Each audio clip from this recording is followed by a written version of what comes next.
Yo siempre he dicho que la carretera te enseña a desconfiar antes de enseñar a manejar. Llevo más de 20 años manejando tráiler, de sur a norte, de frontera a frontera. He visto accidentes espantosos, pueblos fantasmas, militares que no son militares, y narcos que se disfrazan de todo menos de narcos. Pero lo que me pasó aquella noche en Altamira, Tamaulipas, no lo vi venir. Ni en los peores caminos de Guerrero, ni cruzando por Reynosa, me había sentido tan solo, tan vulnerable. Había salido desde el puerto de Veracruz con una carga de materiales industriales, todo legal, todo documentado. El destino era Monterrey, y planeaba hacer una escala técnica en La Pedrera, a las afueras de Altamira, para cargar diésel y echarme un burrito de chicharrón en la lonchería de Doña Berta. Era un sitio viejo, con bombas oxidadas y el toldo roto por el viento, pero era de los pocos lugares en la zona donde uno podía detenerse sin que lo asaltaran, o al menos, eso creía yo. Llegué pasadas las 11 de la noche. La gasolinera estaba casi vacía, salvo por un Tsuru rojo estacionado junto a uno de los dispensadores apagados. No había más luces que las del propio tráiler y las que titilaban en la fachada. Todo olía a tierra caliente y a polvo del desierto. Me bajé y entré al local para buscar al despachador, pero no había nadie. Toqué el mostrador un par de veces, llamando. «Hola, ¿hay alguien?». Salió un muchacho flaco, con gorra negra y camisa de cuadros. Me saludó con un gesto seco, y se fue directo a activar la bomba número 2. Le pedí que me llenara el tanque, y le pagué en efectivo, como siempre. Todo iba normal. Hasta que escuché el sonido de una camioneta acercándose. Era una Cheyenne negra con los vidrios polarizados y placas cubiertas de lodo. Frenó de golpe junto a mí, y de inmediato se bajaron 3 tipos, 2 con radios, el tercero con una libreta y una actitud que me congeló la sangre. «¿Qué tal, jefe?», me dijo uno de ellos, alto, con una camisa de seguridad privada que no tenía ningún logo. «¿Es usted el operador del tráiler blanco?». Asentí, tragando saliva. No era raro que en algunas zonas se te acercaran a pedir cuota de paso, pero estos no traían cara de pedir, traían cara de decidir. «Va a tener que echarnos un paro», dijo el mismo tipo, mostrándome la libreta. «Traemos un cargamento que necesita cruzar rumbo a Ciudad Victoria, y los muchachos de la base no se pudieron mover. Ya habló nuestro jefe con el tuyo». «Yo no tengo jefe, manejo por mi cuenta», respondí. El otro tipo, más bajo, se acercó demasiado. «Sí tienes, no más que no lo conoces, y si no quieres conocerlo como se conocen los traidores, mejor haces lo que se te pide». Ahí entendí. No era una solicitud, era una orden. Me hicieron abrir la caja del tráiler. Me indicaron que me hiciera a un lado mientras ellos metían unas cajas negras de plástico, grandes, como las que usan en las bodegas refrigeradas. No me dejaron ver el contenido, solo escuchaba el ruido de las cosas pesadas cayendo dentro. «Te vas a ir por la libre, nada de casetas, te vamos a ir guiando», me dijo el del radio, mientras me daba un celular viejo, de esos de tapita. «¿Y si me detienen?». «No te van a detener, no esta noche».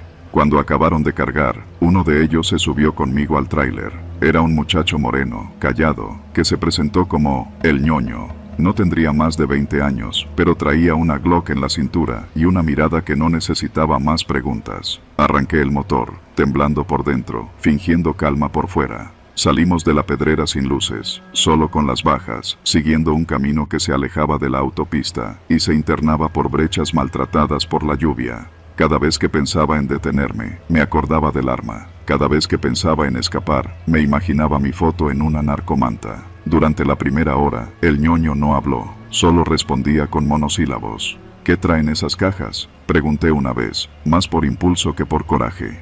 «Tú nada más manejas». El silencio se volvió tan espeso que podía escucharlo.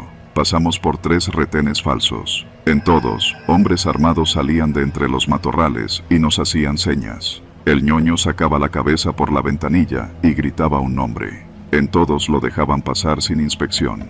Eso me decía todo. Cerca de las 2 de la mañana, nos detuvimos en un punto sin señal, sin luces, solo monte. El ñoño bajó y me ordenó abrir la puerta trasera. 2 camionetas llegaron desde caminos opuestos, y de inmediato descargaron las cajas. En una de ellas, vi caer un frasco de vidrio con etiquetas en ruso. Otra caja se rompió, y dejó ver pequeñas bolsas metálicas selladas al vacío. No supe qué era, pero no era nada bueno. Terminaron rápido. Me devolvieron el tráiler vacío, y el teléfono sonó. Una voz grave, serena, habló sin presentarse. Buen trabajo, ya está pagado tu viaje. No digas nada, no viste nada. Si hablas, tú y tu familia desaparecen de todos los registros. Colgó antes de que pudiera responder.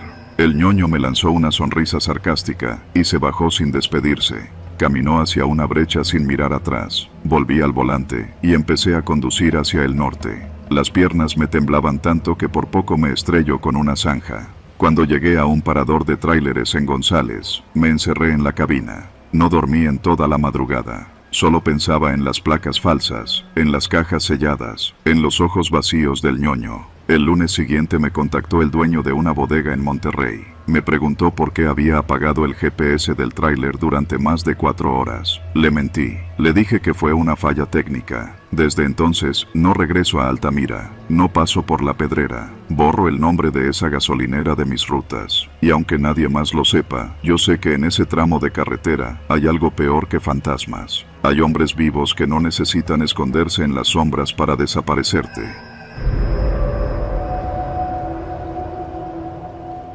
Soy maestra de primaria en una escuelita rural, en El Vado, un ejido ubicado al sur de Altamira, Tamaulipas. La escuela se llama Benito Juárez, y aunque suena a institución seria, no es más que una construcción sencilla con 4 salones, una dirección y una cancha de cemento quebrado. Está rodeada de parcelas de maíz, casas de lámina y polvo, mucho polvo. Aquí, cuando sopla el viento, parece que las paredes crujen de puro miedo. Llevo aquí ya casi 5 años. Al principio llegué por necesidad, pero con el tiempo me encariñé con los niños. Son humildes, sí, pero nobles y despiertos. Aprenden rápido, cuando les das la oportunidad. Hasta hace unos meses, todo era más o menos rutinario. Clases en la mañana, comida en la tiendita de Doña Cata, y luego regresar a la dirección a planear la semana. Pero desde hace un tiempo, las cosas comenzaron a cambiar. Algo empezó a pasar con mis alumnos. Primero fue Matías, un niño de tercero. Faltó una semana completa sin avisar. Pensamos que había enfermado, pero su mamá vino a buscar sus libretas para que no se atrasara. Nunca regresó. Dijo que se habían ido a Tampico, que lo habían metido a trabajar en un taller. Luego fue Kevin, de sexto, un niño callado, pero aplicado. Una tarde lo vi en la calle, ya sin uniforme, con una gorra negra y un teléfono en la mano, uno de esos grandes y caros. Le grité desde la banqueta, pero apenas si volteó. Se subió a una moto y se fue con 2 muchachos más grandes. No volvió a clases. Después, empezaron a desaparecer de 2 en 2. Hermanos, primos, amigos. Algunos dejaron de venir de golpe, otros, poco a poco. Primero faltaban los lunes, luego los miércoles, y luego ya nada. A nadie parecía preocuparle tanto, ni a los papás, ni al director, ni a los inspectores que venían del municipio. Todos ponían cara de que no sabían nada, pero sus ojos decían otra cosa. Yo sí me inquieté, yo sí tenía miedo. Una tarde, después de clases, me acerqué con Doña Cata, la de la tiendita. ¿Usted ha visto a Kevin últimamente? Se quedó callada, me sirvió un Boeing de guayaba, y con la mirada fija en el mostrador me dijo: mejor ni pregunte, maestra, esos chavalos ya no son de aquí. La frase me dejó helada. ¿Cómo que ya no son de aquí? Pues ya andan metidos en cosas de hombres, dijo bajito, como temiendo que alguien escuchara. No supe qué decir. Pagué el Boeing y me fui caminando despacio a mi casa, un cuartito rentado que me queda a 3 cuadras de la escuela. Esa noche no dormí. Me puse a revisar mis listas, los nombres de los que ya no estaban, los que venían con ojeras, los que llegaban con tenis nuevos y celulares que yo no podía pagar con mi sueldo. Un jueves, después del recreo, uno de mis alumnos de quinto, Ángel, se me acercó. Tenía solo 11 años, flaco como carrizo, y siempre traía una sonrisa tímida. Maestra, si uno se va, ¿puede regresar después? ¿Cómo que se va? Pues, si me ofrecen trabajo, ¿ya no puedo regresar a la escuela? Me tomó por sorpresa. Le pregunté quién le había ofrecido algo, y solo bajó la mirada. Me dijeron que solo es avisar cuando llega la patrulla, y que me pagan 500 por día, murmuró. El estómago se me hizo nudo. Le pedí que se quedara un momento más, que al rato platicábamos bien, pero ya no quiso. En el receso siguiente se fue a su casa. Nunca más volvió. Ese día lloré. Lloré sola en la dirección, con los papeles en la mano. Sentía impotencia, rabia, un miedo que me mordía el pecho. ¿Quién los estaba jalando? ¿Cómo llegaban hasta ellos? Empecé a quedarme después de clases, fingiendo que hacía trabajo administrativo. Observaba desde la reja, tomaba nota de los que salían juntos, de los que los esperaban en motos negras sin placas, de los que pasaban y saludaban desde camionetas polarizadas. Nadie decía nada. Todos veían, todos callaban, hasta que vi algo que ya no pude ignorar. Era un viernes. Un niño de segundo, Brian, no había venido en toda la semana. Lo vi subirse a una moto con dos hombres como de 20 y tantos años. Uno llevaba una radio en la mano y el otro le entregó una bolsita de plástico, esas que usan para las gomitas, pero que no tenía dulces. Brian se la guardó en el short y se fue sin decir nada. Esa misma noche fui al Ministerio Público. Me dijeron que no podían hacer nada sin pruebas. Les conté todo, mencioné los nombres, los patrones. Me miraron con lástima. Maestra, eso pasa en todos lados. Si se mete, se va a meter en problemas serios. ¿Y los niños? Los niños ya tomaron su camino. Volví destrozada. Estuve a punto de renunciar. Llamé a mi hermana en Ciudad Madero. Le pedí que me consiguiera otro trabajo. Me dijo que aguantara, que no podía dejar eso así. Tenía razón. No podía irme sin hacer nada. No cuando mis niños estaban siendo usados como perros. Así que cambié de estrategia. Empecé a hablar con ellos, pero sin que lo notaran. Les hacía preguntas disfrazadas. ¿Dónde compraste esos tenis? ¿Y tu papá sabe que tienes ese celular? ¿Quién te dio ese dinero? Algunos se reían, otros mentían. Pero uno, solo uno, me dijo la verdad. Era Pedro, 12 años, recién pasado a sexto. No diga nada, maestra, pero ellos andan buscando niños, me dijo una tarde, mientras limpiábamos la biblioteca. ¿Quiénes? Unos que andan en camioneta blanca, con una calcomanía atrás de una calaca. Les dicen, los del monte. Vienen a veces a la cancha, a la hora del recreo. Les dan sabritas, refrescos, y luego los invitan a ganarse una feria. Me lo contó como quien habla de un juego. Me dieron ganas de vomitar. Le pregunté si él había ido. Nomás una vez, pa' ver qué era. Me pidieron que les avisara si veía soldados, y que si veía a alguien nuevo en la colonia. Me daban 500. ¿Y por qué no fuiste más? Porque vi cómo le pegaron a Kevin cuando preguntó de más. No supe qué contestar. Solo le dije que no se acercara más a ellos. Él me prometió que no. Al día siguiente, Pedro no vino a clases. Corrí a su casa, a una cuadra de la escuela. Su mamá no sabía nada. Salió temprano con unos amigos, me dijo, despreocupada. Nunca volvió.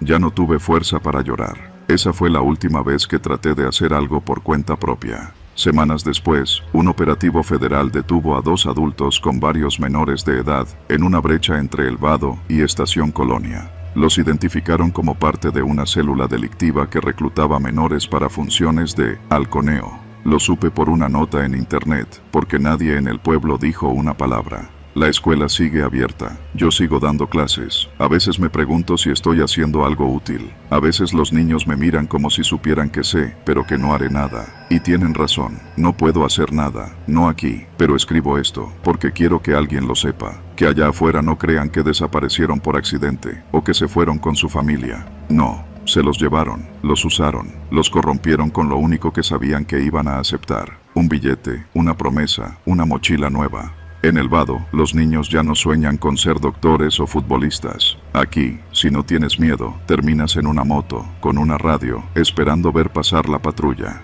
Y si tienes miedo, desapareces igual.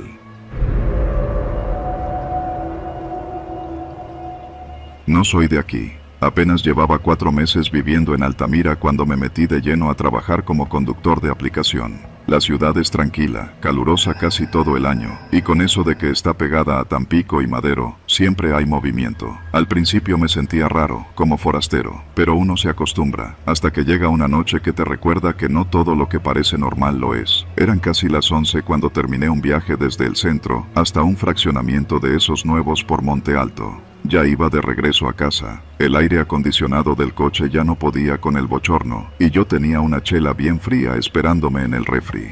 Pero justo cuando pasaba por el Libramiento Sur, la aplicación me mandó una solicitud. Lo pensé 2 segundos. Era mi última del día. El punto de recogida estaba a menos de 5 minutos, justo por una desviación rumbo a la zona industrial.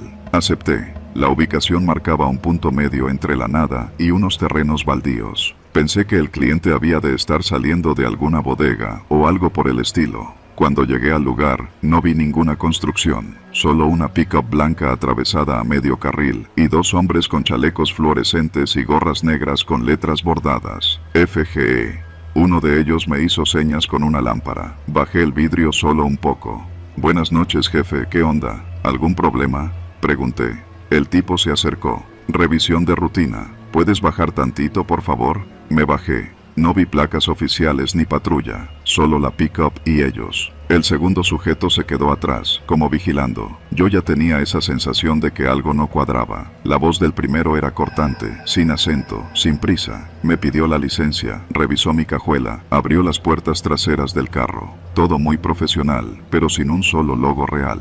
Entonces, sin preguntarme más, el tipo se giró y chifló. De entre la maleza apareció un hombre encapuchado. No traía uniforme ni nada, solo una mochila militar grandota. No caminaba rápido, pero se notaba que sabía a dónde iba. Cuando llegó al coche, sin saludar ni nada, abrió la puerta trasera y se metió. «Vas a llevarlo», me dijo el del chaleco. «No preguntas, no volteas, solo manejas». «Perdón». «Te vamos a seguir. No pasa nada si haces lo que se te dice. Tu vida depende del silencio, carnal». Me congelé. Pensé en decir que no, que qué mamadas eran esas. Pero el segundo tipo, el que estaba al fondo, abrió su chamarra y dejó ver una pistola en la cintura. No dije nada más. Me subí, encendí el coche. El sujeto de la mochila ya iba sentado en medio del asiento trasero, con la cabeza agachada, como si no quisiera que lo reconocieran ni de casualidad. Los dos hombres subieron a la pick-up, una de esas doble cabina, vieja pero bien cuidada. Empezaron a seguirme sin prisa. ¿A dónde?, pregunté sin mirar por el retrovisor.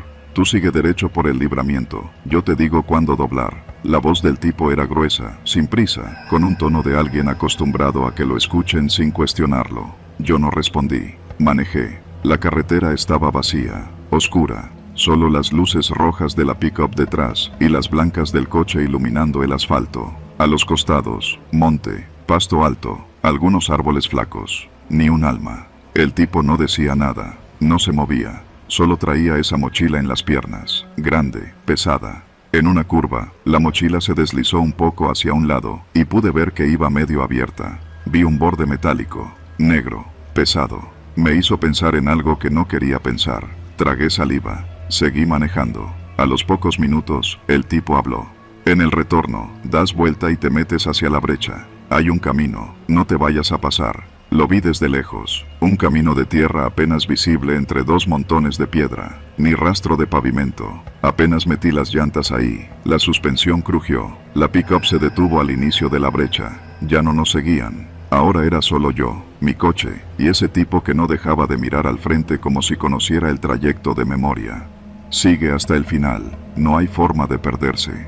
La brecha era una línea de tierra apretada, con charcos por la lluvia pasada. A los lados, monte espeso. El sudor me corría por la espalda aunque traía el aire encendido. «Frena aquí», dijo de pronto. Lo hice. Apagué el motor por instinto. El hombre abrió la puerta sin decir más, bajó con la mochila en brazos, caminó hacia la maleza. Pensé que se iba a perder entre los árboles y ya, pero entonces se detuvo. «Vete, no regreses, no digas nada», lo dijo sin girarse, con la voz firme. Me quedé unos segundos viendo cómo desaparecía entre la oscuridad. Encendí el coche. Regresé por donde había venido. La pick-up ya no estaba. No había luces. No había nadie. Manejé sin música, sin prender la radio, con las manos temblando. Al llegar al primer Oxxo abierto, me estacioné y me quedé sentado, sin bajarme. Pasaron 15 minutos. 20. Un cliente salió con unas cervezas y me vio con cara rara. Yo no me podía mover, sentía las manos entumidas. Saqué el teléfono, pensé en llamar a la policía, pero, ¿qué iba a decir? Que unos tipos me pararon en un retén falso y me hicieron llevar a un desconocido, que probablemente traía un arma o algo peor en la mochila. No iba a decir nada, tal como me lo advirtieron. Pasaron los días. Me desconecté de la app unas semanas. No quería volver a manejar de noche, no quería ni cruzar por esa zona. Pero un conductor no sobrevive sin trabajo, y la renta no se paga sola. Volví. Desde entonces, cuando alguien me pide un viaje cerca del Libramiento Sur, y la noche ya está muy avanzada, cancelo el viaje. No importa si pierdo el bono, no importa si me bajan la calificación. A veces, cuando la ciudad está más callada de lo normal, cuando el calor es tan denso que ni el aire lo rompe, creo ver una pick-up blanca cruzando la calle en silencio, Y siento que, de nuevo, me están midiendo, recordándome que sigo aquí, que no hablé, y que más me vale seguir así.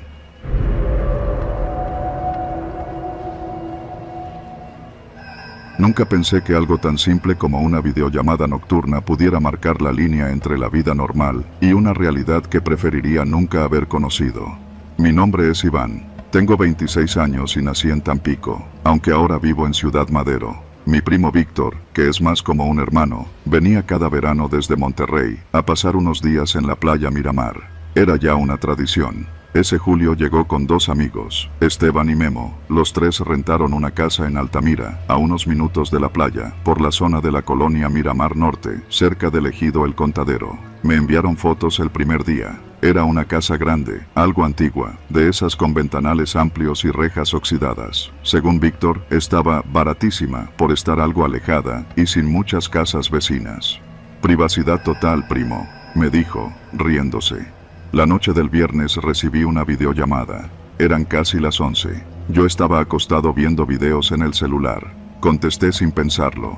Era Esteban. La imagen era inestable. Se veía el interior de la casa, un foco parpadeando, una pared con humedad, el marco de una puerta medio astillado. Esteban no hablaba, solo miraba la pantalla como si no supiera qué había marcado. Algo no estaba bien. Le dije su nombre varias veces. Nada. Luego escuché un golpe, fuerte, y la pantalla se llenó de estática. Colgué, confundido, y marqué de vuelta. Llamó y llamó, pero nadie contestó. Probé con Víctor y con Memo. Lo mismo. Empecé a escribirles por WhatsApp, pero los mensajes quedaron con una sola palomita. Me quedé viendo el teléfono un buen rato, con esa sensación espesa en el estómago. La lógica me decía que era solo una falla de señal, o una broma, pero algo me empujaba a pensar que no, que esa llamada era un grito de ayuda, aunque sin palabras. Al día siguiente, luego de no recibir respuesta, manejé hasta Altamira. Me tomó poco más de 40 minutos desde mi casa. Durante el trayecto, pasé por las fábricas cercanas al corredor industrial. Vi camiones detenidos en el acotamiento y casas a medio construir.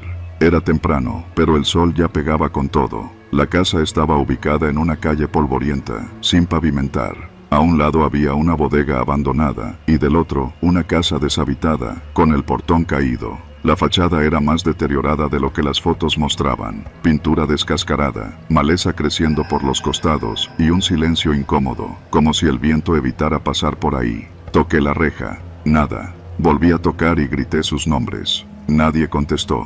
Empujé. Estaba sin seguro. Entré al patio. Había una hielera vacía tirada al lado de una mesa de plástico. Latas de cerveza secas, algunas colillas. La puerta principal estaba cerrada, pero no con llave. Entré. Adentro, la casa olía a encierro y a algo más. Un tufo agrio, casi como orina vieja. Todo estaba desordenado. Mochilas abiertas, ropa tirada, una sandalia sola en medio de la sala. Grité de nuevo. Caminé hacia la cocina. La estufa estaba apagada, pero una olla contenía arroz frío. El refrigerador estaba desenchufado.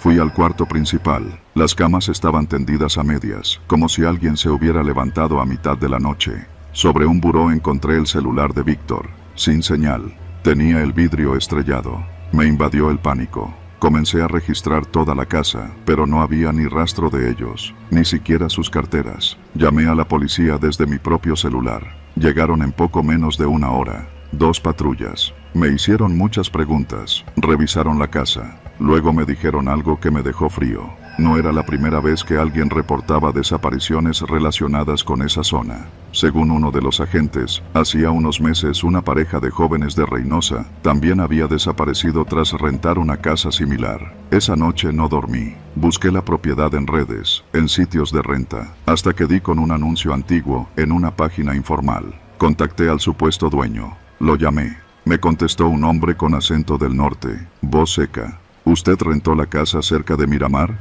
le pregunté. Ya no se renta esa casa, respondió cortante. Mi primo desapareció ahí, dije. Silencio. Entonces, lo escuché murmurar algo como, otra vez no. Y colgó. Busqué más. Usé los nombres que había visto en el anuncio. Rentas Altamira, casa cómoda cerca de la playa. Y fui tirando del hilo. En un foro local encontré un hilo de denuncias, relatos de personas que decían que sus familiares habían rentado ahí y luego desaparecieron sin dejar rastro. Alguien mencionaba una camioneta blanca que llegaba por las noches. Otra persona hablaba de gritos, de que las casas cercanas estaban vacías a propósito. Llevé esa información al Ministerio Público. Presenté denuncia formal. La investigación arrancó lenta, como todo aquí, pero insistí. Me citaron un lunes para revisar cámaras del C4. Les proporcioné la dirección exacta. Lo que vimos me dejó sin palabras. 2 noches antes de mi llegada, alrededor de las 2 de la madrugada, una camioneta blanca entró a la calle. Se estacionó frente a la casa. Bajaron 3 hombres encapuchados. Las cámaras no alcanzaban a mostrar la entrada directa, pero minutos después, los sujetos salieron cargando lo que parecían ser bultos envueltos en cobijas. Los metieron a la camioneta y se fueron. Intenté mantenerme firme, pero sentí como las piernas me temblaban. Los agentes comenzaron a hacer más preguntas. Resultó que la casa estaba bajo nombre falso. El supuesto dueño no era tal, era un nombre prestado, parte de una red de propiedades fantasma que se usaban para atraer a jóvenes. La mayoría de las víctimas eran hombres entre 20 y 30 años, procedentes del norte o centro del país. Todos desaparecían sin dejar rastro. A medida que la investigación avanzaba, supe que la casa había sido utilizada como punto de reclutamiento y traslado para redes de trata. Pero no solo sexual, también trabajo forzado, extorsión, incluso extracción de órganos. Cada caso era más terrible que el anterior. Una semana después, encontraron la camioneta. Estaba abandonada en un rancho entre González y Aldama, vacía. Dentro, solo hallaron rastros de sangre. Nada más. Víctor, Esteban y Memo siguen desaparecidos. Han pasado más de 3 meses desde aquella videollamada. La policía me dice que aún investigan, que han hecho operativos, que tienen pistas, pero en el fondo sé que es poco probable que regresen. A veces, en las noches, cuando estoy solo, me quedo viendo el teléfono, esperando que suene, que aparezca una señal. Algo no ha pasado. He hablado con sus familias. Todos vivimos con la misma angustia, y esa casa sigue ahí. Cerrada, pero no demolida. Nadie se ha atrevido a tocarla. Es como si todo el mundo supiera lo que pasó, pero prefiriera fingir que no. Como si arrancar la maleza o volver a pintar fuera a despertar algo peor. Yo no puedo olvidarlo. Esa videollamada fue una advertencia, un último intento de pedir ayuda, y no llegué a tiempo. Nunca fuimos el tipo de adolescentes que se metían en problemas, pero esa tarde fue diferente. Todo comenzó con el aburrimiento. Estábamos en casa de Luis, un amigo de toda la vida. Su mamá se había ido a trabajar y nos dejó solos. Eran casi las 5 de la tarde cuando nos pusimos a hablar de lugares raros de Altamira, y fue ahí donde salió el nombre, el Puente Viejo de Monte Alto. Yo, Julián, no lo había oído mencionar más que 1 o 2 veces, siempre en tono de burla entre vecinos mayores. Decían que estaba abandonado, que antes pasaban trenes por ahí, pero desde hace años no llevaba a ningún lado. La gente lo evitaba. Luis, que era más aventado que yo, soltó la idea. Vamos, no está lejos, y según esto hay cosas tiradas por ahí, mochilas, celulares, cosas que nadie se atreve a agarrar. Me reí al principio, pensando que era una exageración, pero a los 20 minutos ya estábamos en nuestras bicis, rumbo a ese lugar. Pasamos por la avenida Monterrey, luego tomamos una calle polvorienta que se adentraba entre lotes baldíos. El aire olía a tierra seca y basura. Monte Alto tiene zonas que parecen olvidadas por el municipio, y esa parte era una de ellas. Tardamos como 20 minutos en llegar al puente. Era una estructura de concreto gris, de esos que se usaban para ferrocarriles, elevado sobre un canal seco lleno de maleza. A su alrededor había árboles dispersos y botellas rotas. Un letrero oxidado, apenas legible, decía: peligro, prohibido el paso. Obviamente no hicimos caso. Dejamos las bicis escondidas entre unos arbustos y comenzamos a explorar. El concreto del puente estaba agrietado, cubierto de grafitis. Al centro había un montón de ramas secas, como si alguien hubiera intentado hacer una fogata. Y ahí fue cuando lo vimos. Entre la maleza, justo al pie de una columna, algo brillaba con la luz del sol. Luis se agachó y empezó a mover ramas, vidrios y tierra. Lo que sacó nos dejó helados. Un teléfono viejo, partido a la mitad, pero todavía reconocible. No tenía chip, ni batería. A un lado, una mochila escolar azul con manchas de humedad. La abrimos con cuidado. Había un cuaderno, arrugado, con dibujos de caricaturas, nombres escritos con pluma, y un horario escolar con el nombre de una secundaria que sí conocíamos. La técnica número 1. Luis me miró y no dijo nada, pero entendí lo mismo que él. Eso no debía estar ahí. El sol empezaba a bajar. Luis seguía explorando mientras yo trataba de leer lo que quedaba en el cuaderno. Entre las hojas húmedas había frases incompletas, una lista de tareas y al final, en letras apretadas, una oración repetida varias veces. No te detengas, si te ven, te siguen. Le grité a Luis que lo viera. Se acercó, lo leyó y soltó una risa nerviosa. Seguro es alguna broma. De esos vatos que vienen a grafitear, dijo, pero su tono ya no tenía la misma seguridad de antes. Regresamos a casa antes de que anocheciera, pero algo se había instalado entre nosotros. Esa noche, en mi cuarto, mientras intentaba dormir, sentí algo. No fue un ruido, ni un movimiento. Fue una idea. La sensación de que alguien sabía que estuvimos ahí. Al día siguiente, Luis me escribió que alguien lo había seguido en su bicicleta camino al Oxxo, que era un tipo flaco, con capucha, en una moto negra, que se le puso a la par y luego se fue sin decir nada. No trae placas, me escribió, y creo que no es la primera vez que lo veo. Yo traté de calmarlo, pero esa misma tarde, al volver de la tienda, noté algo extraño frente a mi casa. Una caja de jugo, de esas que ya ni venden, idéntica a una que vimos tirada bajo el puente. La dejé ahí, no le dije a nadie. El tercer día fue peor. Luis dejó de contestar mensajes desde la mañana. Pensé que se había quedado dormido, pero por la tarde empecé a preocuparme. Fui a su casa. Su mamá estaba afuera, en el porche, hablando por teléfono con alguien. Tenía los ojos rojos. Cuando me vio, colgó. ¿Tú no sabes dónde está mi hijo?, me preguntó. Luis no ha llegado desde anoche. Me dijo que iba a tu casa, pero ya son más de las 6 y no me contesta. Dije que no lo había visto.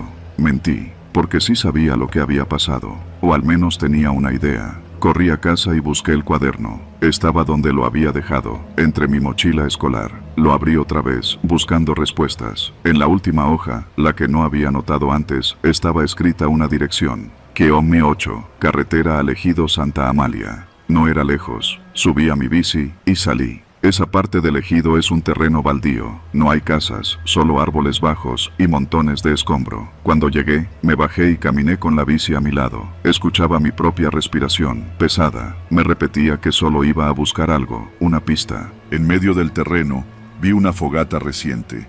A su alrededor, objetos quemados, pedazos de teléfono, una mochila rota, no la misma de antes, y unos tenis que reconocí de inmediato. Eran los de Luis. De una marca barata, con un rasguño en el costado izquierdo. Estaban chamuscados.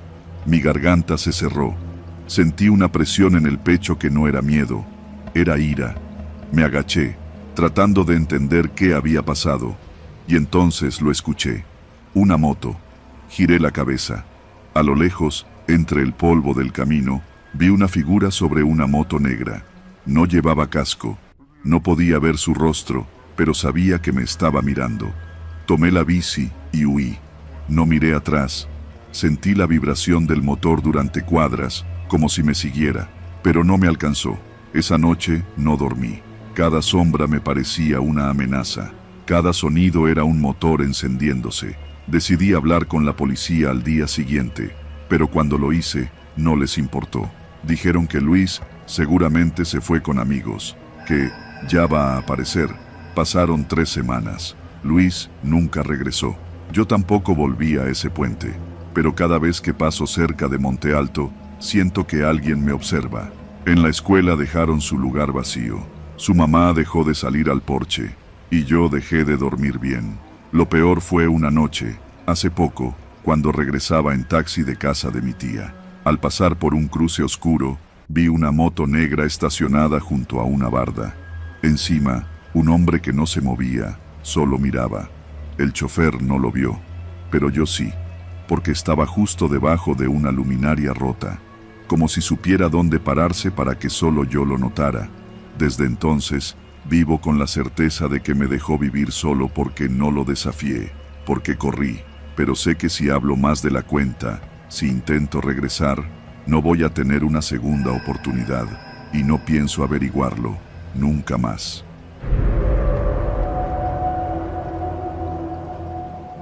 Me llamo Andrés Montoya. Llevo más de 12 años trabajando en el puerto industrial de Altamira, en Tamaulipas. En este tiempo he visto de todo, desde cargamentos perdidos hasta contenedores con productos en estado de putrefacción. Pero lo que descubrí hace unos meses me marcó de una forma que ni siquiera sabía que era posible. Era martes. Teníamos una carga programada para un buque proveniente de Veracruz. Eran cerca de las 5 de la mañana y el puerto ya bullía con la actividad de siempre. La niebla matutina colgaba densa sobre los patios, envolviendo las grúas y los remolques en un silencio pesado. Estaba en mi cabina revisando la hoja de ruta cuando noté algo extraño en la lista electrónica. Un contenedor marcado con una serie numérica incompleta, sin peso registrado, sin origen claro, ni destinatario. Solo decía 47. Lo raro es que nadie lo había mencionado en el informe matutino. No estaba en el manifiesto del buque ni tenía folios asociados. Crucé miradas con Ramírez, el operador del lado norte. ¿Tú sabes algo del contenedor 47? Le pregunté por el radio. ¿40 y qué? No, viejo, ni me suena, respondió con esa voz cansada de siempre. Me bajé de la cabina. Le pedí a un ayudante que me echara la mano para localizarlo. Caminamos por el patio 3, entre filas de estructuras metálicas oxidadas, hasta que lo vimos. El contenedor estaba apartado, como si lo hubieran dejado adrede lejos del resto. La pintura estaba deslavada, el número 47, pintado a mano en un costado con brocha negra. No tenía sellos aduanales, no tenía cinta de seguridad, no tenía absolutamente nada. ¿Y si es material peligroso?, preguntó el ayudante nervioso. No huele a químicos ni a combustible, respondí, acercando la nariz. Pero había algo, un olor rancio, humedad, carne vieja, algo que no debería estar ahí. Llamé a mi jefe inmediato, el ingeniero Ordaz, un tipo duro, de esos que llevan más de 30 años en el puerto. Le expliqué lo que habíamos encontrado. Guardó silencio unos segundos por la radio. No lo abras. Déjalo donde está y regresa a tu cabina. Pero no vamos a reportarlo. Te dije que lo dejes. No digas nada. En un rato mando a alguien. Su respuesta me dejó inquieto. Algo no cuadraba. En mis años ahí, jamás me había ordenado ignorar un hallazgo así. Me fui, pero el pensamiento no me dejó en paz. Algo dentro de mí me empujaba a saber más. Esa noche regresé. Pasadas las 10, cuando el bullicio había bajado y solo quedábamos los del turno nocturno. Usé mi tarjeta para pasar por la reja del almacén 4, me deslicé entre las sombras del pasillo principal y encontré el contenedor donde lo había dejado. Tenía un candado viejo, oxidado, que se dio con 2 golpes de martillo. Abrí las puertas y el olor me golpeó con fuerza. Era un hedor espeso, como una mezcla de humedad, sangre seca y orina acumulada. La linterna reveló lonas grises, una sobre otra, apiladas. Me acerqué y levanté una esquina con el extremo de una vara metálica. Lo que vi debajo me dejó paralizado. Eran cuerpos, humanos, al menos 3, tal vez más, envueltos como si fueran paquetes, amarrados con cinta industrial. Algunos con los pies desnudos saliendo entre las telas, otros con fragmentos de ropa aún puestos. No pude moverme, no pude hablar, solo bajé la vara y retrocedí hasta salir del contenedor. Me senté sobre una pila de tarimas intentando no vomitar. Esa noche no dormí. Al día siguiente, fui directo a la oficina de Ordaz. No entré como subordinado, entré como hombre. Le conté todo, con la voz temblorosa. «Lo abriste, ¿verdad?», fue lo único que dijo. «Sí». No podía ignorarlo. «Tenemos que reportarlo». El ingeniero suspiró y se quedó viéndome unos segundos antes de sacar un sobre de su cajón. Lo deslizó sobre el escritorio. «Tómatelo como una compensación. No vuelvas a mencionar esto. Nunca». El sobre estaba lleno de billetes. No lo conté, pero eran al menos 100,000 pesos. Sentí asco. Me levanté. Le aventé el sobre de regreso y salí de ahí sin decir una palabra. Esa misma tarde, alguien retiró el contenedor. Nadie me dijo a dónde lo llevaron, ni quién lo solicitó. Esa noche comenzaron las llamadas, números desconocidos, silencio al otro lado. Luego, voces distorsionadas que susurraban mi nombre. Pasé una semana sin poder usar el celular, sin sentir que alguien me estaba vigilando. Una noche, encontré mi coche con las llantas ponchadas y una cruz de cinta en el parabrisas. No fui a trabajar durante 3 días. Pensé en renunciar, huir del estado, pero entonces me di cuenta de algo más oscuro. No podía escaparme de lo que sabía. Nadie podía. Volví al trabajo. Intenté mantener el perfil bajo, pero ya no era lo mismo. Gente que antes me saludaba empezó a evitarme. En los pasillos se hablaba en murmullos. Los guardias de la entrada comenzaron a revisar mi vehículo más de la cuenta. Una noche, mientras me dirigía a casa, noté un coche siguiéndome. Al principio pensé que era coincidencia, pero doblé 3 veces en calles distintas y seguía ahí. Apagué las luces y me metí por una brecha rumbo a la zona de los tanques, donde sabía que la señal celular era mala, pero había caminos alternos para perderlos. El coche desapareció. A la mañana siguiente, encontré en mi casillero una nota escrita a mano. Esto no te incumbe, no habrá otra advertencia. Desde entonces, cambié mi rutina. Rutas distintas para ir y venir. Me mudé de colonia. Usé otro nombre para mis cuentas bancarias. Me compré un teléfono nuevo y abandoné el viejo. Pero los ojos siguen ahí. Cada vez que paso por una zona poco iluminada del puerto, siento que alguien me observa. Algunos compañeros ya no están. Ordaz renunció hace semanas. Dicen que se fue por salud. Yo sé que lo silenciaron, como intentaron hacerlo conmigo. No sé quiénes eran los muertos del contenedor 47. Tal vez migrantes, tal vez ejecutados, tal vez simplemente víctimas. Pero estoy seguro de que no eran los primeros, ni serán los últimos. La muerte aquí no llega con fantasmas ni con leyendas. Llega con dinero, con silencio, con amenazas y con contenedores que nadie reclama. Y yo sigo esperando el día en que me toque desaparecer también. Pero no me voy a quedar callado. Esta historia es lo único que puedo hacer para que, al menos, alguien más sepa la verdad. Si estás leyendo esto, ya sabes lo suficiente. Ten cuidado si un día trabajas en Altamira, y si ves un contenedor sin registro, no lo abras. No recuerdo con claridad el momento exacto en el que todo empezó a torcerse. Solo sé que fue en ese calor pegajoso del norte, cuando me ofrecieron trabajo en una bodega del ejido Estación Colonia, allá por los bordes de Altamira. Yo había llegado buscando chamba, como muchos. Un amigo me dijo que estaban contratando jornaleros para cargar cajas y limpiar espacios, que pagaban al día y que daban comida caliente. Era suficiente para mí.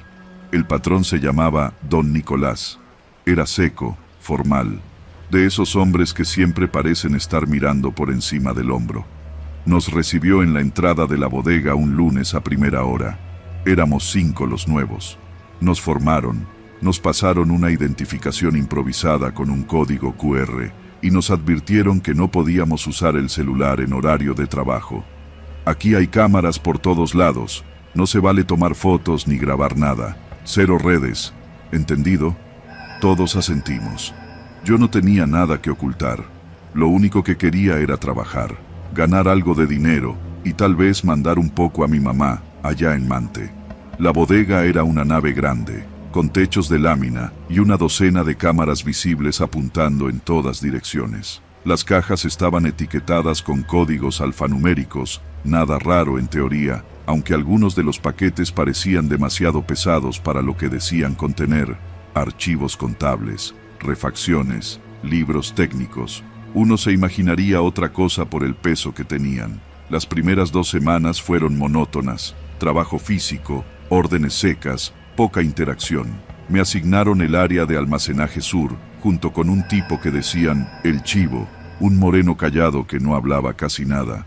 Dormíamos en un cuarto improvisado detrás del galpón, con catres alineados y una sola regadera para todos. Las noches eran pesadas, el calor no se iba y los ventiladores apenas movían el aire.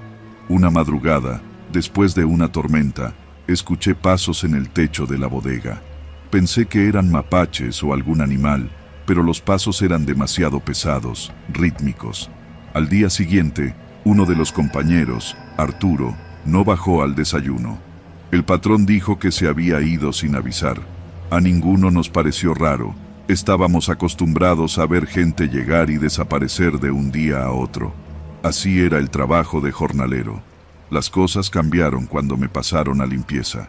Me asignaron la oficina del fondo, un cubículo con persianas metálicas que rara vez se abría.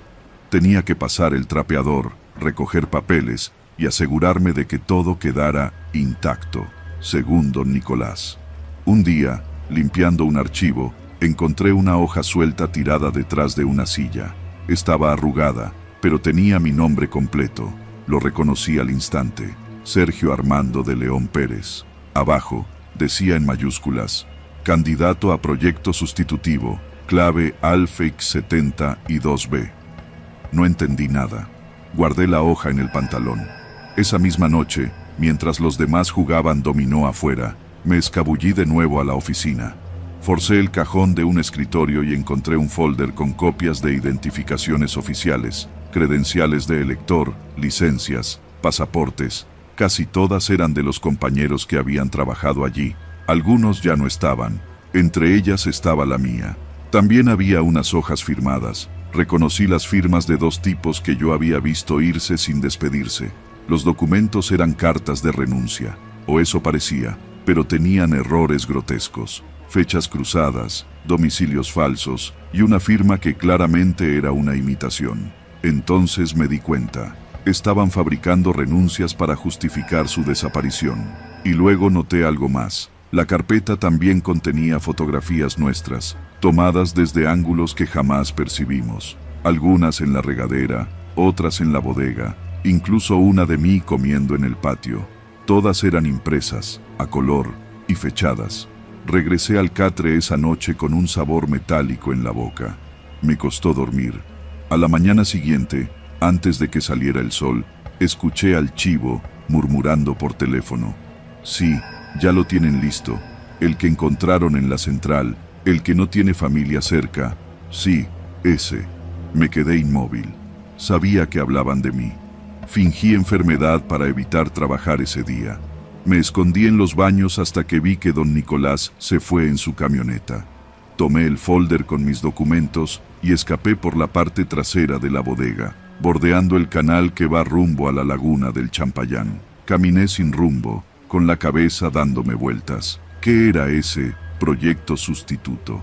¿Por qué tenían tantas cámaras ocultas? Esa misma tarde, fui a un cibercafé en el centro de Altamira y escaneé el QR de mi gafete. Me redirigió a un archivo encriptado en la nube. Le pedí al encargado del local que me ayudara.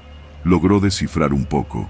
Eran registros de operaciones, fotos mías con supuestas entregas de paquetes en Monterrey, transferencias bancarias a mi nombre. Yo nunca había salido de Tamaulipas. Me estaban construyendo una historia, una identidad paralela. Pensé en ir a la policía, pero ¿quién me iba a creer? Un jornalero sin papeles, sin domicilio fijo, diciendo que una empresa lo estaba usando como chivo expiatorio. Me iban a encerrar por lo que aparecía en ese archivo. O peor, me iban a entregar. Esa noche me escondí en casa de una señora que me había dado trabajo semanas atrás. Le conté lo básico, que me querían culpar de algo, que necesitaba ayuda. Me dejó quedarme una noche, pero al día siguiente ya había 2 camionetas negras estacionadas cerca. Una de ellas tenía los mismos rines cromados que la de don Nicolás. Fue entonces que decidí huir. Cambié de nombre, me dejé la barba, me corté el cabello y me fui hacia el sur, tomando ride con traileros, buscando pueblos donde nadie preguntara nada. A veces me despierto con la imagen de esa oficina, de las fotos, de la hoja con mi nombre y la clave extraña. Me pregunto si seguirán buscando a alguien más como yo, si ya habrán llenado el cupo de sus proyectos. Una vez, en una terminal de Reynosa, vi a un chavo con el mismo gafete que usábamos en la bodega. Se notaba nuevo, ingenuo. Quise advertirle, decirle que se fuera, que corriera, pero no me atreví. Solo bajé la mirada y esperé a que se fuera, porque ahora sé que ellos están en todos lados, y yo, aunque sigo vivo, ya no soy el mismo. Soy Julieta Mercado, reportera del diario La Voz del Golfo, un medio local en Altamira, Tamaulipas. Llevo años cubriendo sucesos del municipio, desde manifestaciones hasta historias de pescadores desaparecidos. Pero nada, absolutamente nada, me preparó para lo que descubrí durante la cobertura de una serie de desapariciones en el centro histórico. Todo empezó con la desaparición de una joven de nombre Adriana, una empleada de una óptica cerca de la plaza principal. Su familia pegó volantes, lloró frente a las cámaras, hizo lo que cualquier familia haría. A los 3 días, desapareció un taxista, luego una estudiante de enfermería. En menos de 2 semanas, ya iban 5 personas desaparecidas en la misma área, a plena luz del día. Yo ya había cubierto demasiadas notas de este tipo, pero había algo distinto en esta serie. Los horarios eran erráticos, las víctimas no tenían ningún patrón común, y la policía, como siempre, parecía más preocupada por salir bien en las conferencias que por encontrar culpables. Empecé a ir personalmente a cada escena de desaparición. Los vecinos del centro, gente mayor, comerciantes de toda la vida, me miraban con desconfianza. Muchos aseguraban que no sabían nada, que no vieron nada, pero otros murmuraban algo sobre una camioneta blanca sin placas que se paseaba con frecuencia por ahí. Fue durante la cobertura de la 5ª desaparición cuando noté algo. Un tipo con una cámara al cuello, uno de esos fotógrafos freelance que siempre rondan los siniestros. No lo reconocí. En Altamira nos conocemos casi todos los periodistas, por lo menos de vista. Le pregunté de qué medio era. Sonrió de lado. Trabajo por mi cuenta, dijo. No dio nombre. Se me hizo raro. Lo seguí con la mirada mientras tomaba fotos con una cámara sin logotipo ni prensa. No hablaba con nadie, pero siempre estaba cerca de los familiares. Tomaba fotos de cerca, con una precisión incómoda. Esa noche, revisé mis propias fotos del lugar. En al menos 3 de las escenas de desaparición recientes, el mismo hombre estaba ahí. Mismo rostro, misma cámara, siempre de fondo, nunca hablando, nunca saliendo en los medios. Decidí preguntarle a otros colegas. Nadie sabía su nombre. Uno de los camarógrafos del canal local dijo haberlo visto también en una escena anterior, pero pensaba que era parte de algún portal digital nuevo. Le enseñé la foto que tenía. Me miró con el ceño fruncido. Ese güey no trabaja en ningún medio. Lo habría sabido. Y tenía razón. Altamira no es tan grande. Empecé a obsesionarme. Busqué grabaciones, fotografías, cámaras de seguridad. Cuanto más investigaba, más claro era el patrón. Ese tipo aparecía en la escena no después del incidente, sino antes. A veces minutos antes de que alguien desapareciera. Una noche, me quedé frente a la plaza principal. Tenía mi cámara y mi grabadora. Eran casi las 9 cuando lo vi. Camisa clara, cámara al cuello. Caminaba como si estuviera patrullando. No me vio. Lo seguí desde el otro lado de la calle. Caminó por la zona de los portales, se detuvo frente a un local cerrado, y ahí se quedó parado, como esperando. Una chica salió de un mini súper, con su celular en la mano. Él se movió. Caminó tras ella. El instinto me empujó a gritarle algo, pero me contuve. Me acerqué lo suficiente para grabar. Entonces notó mi presencia. ¿Te puedo ayudar en algo?, me dijo con voz neutra, casi como si ya supiera mi nombre. Te he visto en las últimas 5 escenas de desaparición, le respondí. Él sonrió, pero no fue una sonrisa casual. Fue una concesión, como si no le importara ya esconder nada. ¿Y qué vas a hacer con eso, Julieta? Me quedé helada. No le había dicho mi nombre. Esa noche fui directo con las autoridades. Presenté las fotos, los videos. Me dijeron que lo investigarían, que necesitaban más pruebas, que tener fotos de una persona en la calle no era evidencia de nada. Claro que no. A los 3 días, alguien entró a la redacción del periódico en la madrugada. No se llevaron dinero, no rompieron nada, pero mi computadora y mis libretas habían desaparecido. Y lo peor, nadie había visto a nadie entrar. Decidí protegerme. Mandé copias de mis pruebas a colegas de Ciudad Victoria, Tampico, incluso Monterrey. Cambié mis rutinas. dejé de cubrir notas de campo sola. Entonces desapareció María del Mar, mi compañera de redacción. La habían asignado a cubrir mi fuente mientras yo me enfocaba en temas políticos. Salió de su casa en la colonia Jazmín y nunca llegó al periódico. Su auto apareció en el estacionamiento del centro histórico, con la cámara del periódico, y nada más. No fue sino hasta que uno de los reporteros forenses del Sol de Tampico me contactó que entendí la magnitud. Me mostró una imagen, una toma de archivo de una nota del año 2011. Desaparición de un estudiante de preparatoria. En la esquina de la imagen estaba el mismo sujeto, misma cámara, mismo rostro. Esto no es reciente, me dijo el colega. Ese cabrón aparece en fotos desde hace al menos 10 años. Y nunca con acreditación. El sujeto seguía ahí, en el centro, siempre de fondo, siempre un paso adelante. Decidí hacerlo público. Escribí una crónica extensa, respaldada con imágenes, testimonios y fechas. La mandé al periódico. Pero antes de que saliera impresa, el director me llamó a su oficina. «Julieta», me dijo en voz baja, «no podemos publicar esto». «¿Por qué?» «Recibí una llamada esta mañana. Me dijeron que si se imprime esa nota, el periódico pierde todos los apoyos del municipio. Y más».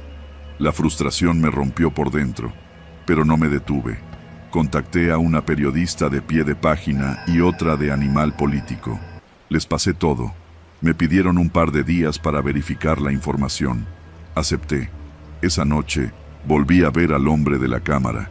Estaba parado justo frente a mi casa. No hizo nada, no se movió, solo me miró desde la banqueta, con su cámara colgando como un símbolo de poder. No volví a salir sola después de eso, pero al final, la nota se publicó, bajo un seudónimo, en un portal de investigación independiente. Se viralizó, y al día siguiente, las desapariciones cesaron. El hombre de la cámara nunca volvió a aparecer, ni en fotos, ni en video, ni en la vida real, como si nunca hubiera existido. Pero yo lo vi de cerca, y sé que era real. Desde entonces, sigo trabajando como reportera, pero aprendí que el peligro no siempre está en lo que se cuenta, sino en lo que se intenta ocultar. Y lo que me persigue, más que su presencia, es la pregunta que me hago cada noche antes de dormir. ¿Cuántas veces se cruzó conmigo sin que yo lo notara?